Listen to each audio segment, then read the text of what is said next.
So, hello. Sa araw nito, naglaro kami ni Yep at saka ni Acero. Then, activate ulit yung rule number 7. So, yeah.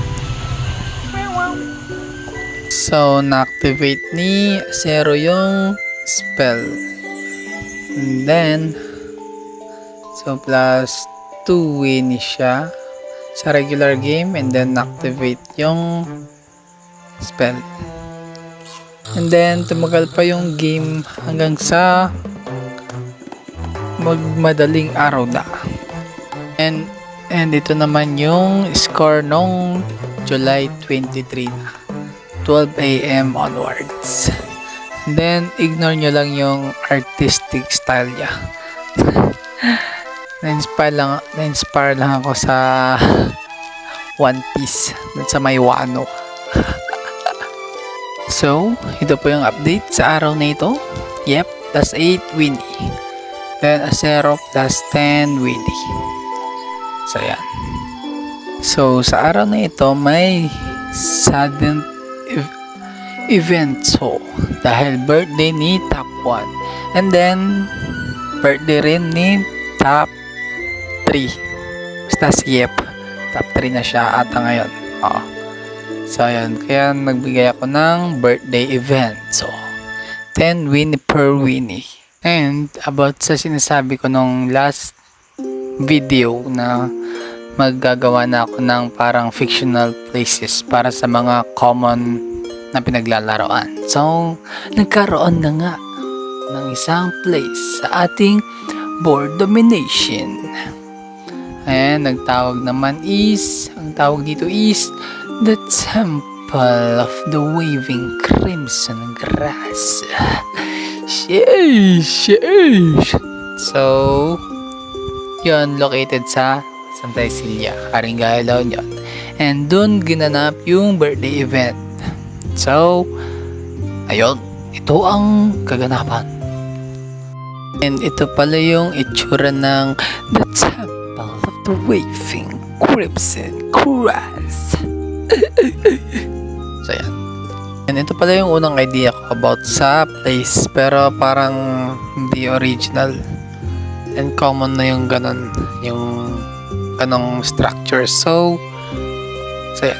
Dito naman yung parang nagpagawa ako sa aking barkada na magiging future architect someday. So yan, paggawa ko ng parang 3D style. Nice. So let's go. Ano yung kaganapan sa araw na ito? Ibang perspective sa Temple of the Waving Crimson Grass. Ang goal sana someday parang may virtual reality and then mag-build ka ng fictional places para maglaro through virtual reality. Feeling ko ang cool mo. So, yung nasa baba, yun yung mga naglalaban-laban during that day. Medyo hindi ko na kasi na subaybayan yung mga naglalaban-laban. Next time, i-specific ko yung kung sino yung mga nakalaban nila. Kung kanino sila nakagain ng points and kung sino yung nakalaban nila para mas maayos. Kaya nag-mix ko na lang yung parang present sa araw na yon dun sa baba. Kaya yun, paumanhin na. So, explain ko yung July 2 times, alam nyo naman na siguro yun dun sa may rule number 7. Then yung 1M dun, meaning 1 month. Kasi about sa power cards, nag-start na. So sa mga Percy, may nakalagay na ganon. Kung active sila within 5 months, magkakaroon ulit sila ng panibagong power cards. So yan. So sa araw na ito, sa birthday event to, nanalo si TNT ng 20 Winnie. And then top 2, nanalo ng 10 Winnie. And then si Yep, nanalo ng 30 Winnie.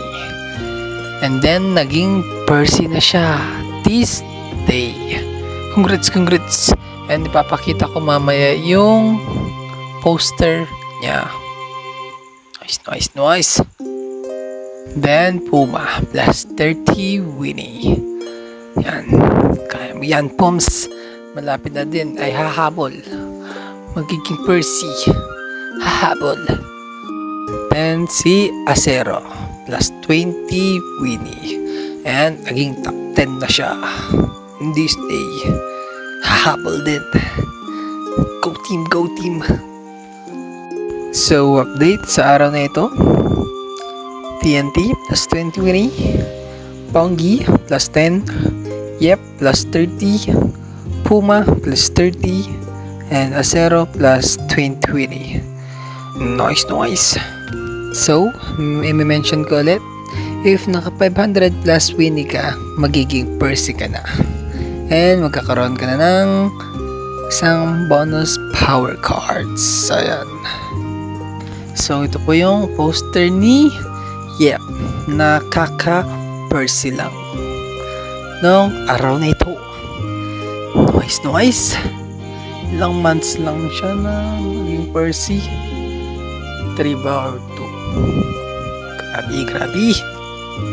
And ito naman yung poster ni Top 1 and yung power cards niya.